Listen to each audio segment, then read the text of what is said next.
గానం చేయుదమా. తేనెల తేటల మాటలతో మన దేశమాతని కొలిచెదమా.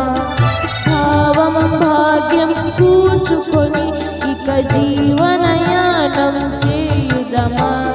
తేనెల తేటల మాటలతో మన దేశమాతని కొలిచెదమా.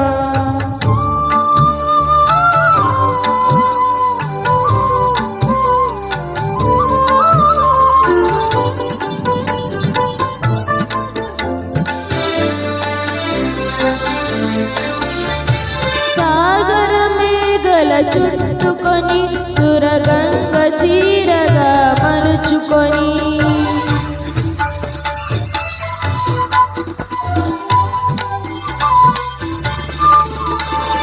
సాగర మేఘల చుట్టుకొని సురగంగ చీరగా మలుచుకొని గీతగానం పాడుకొని గీతగానం పాడుకొని మన దేవికి ఇవ్వాలి హారతులు. తేనెల తేటల మాటలతో మన దేశమాతని కొలిచెదమా.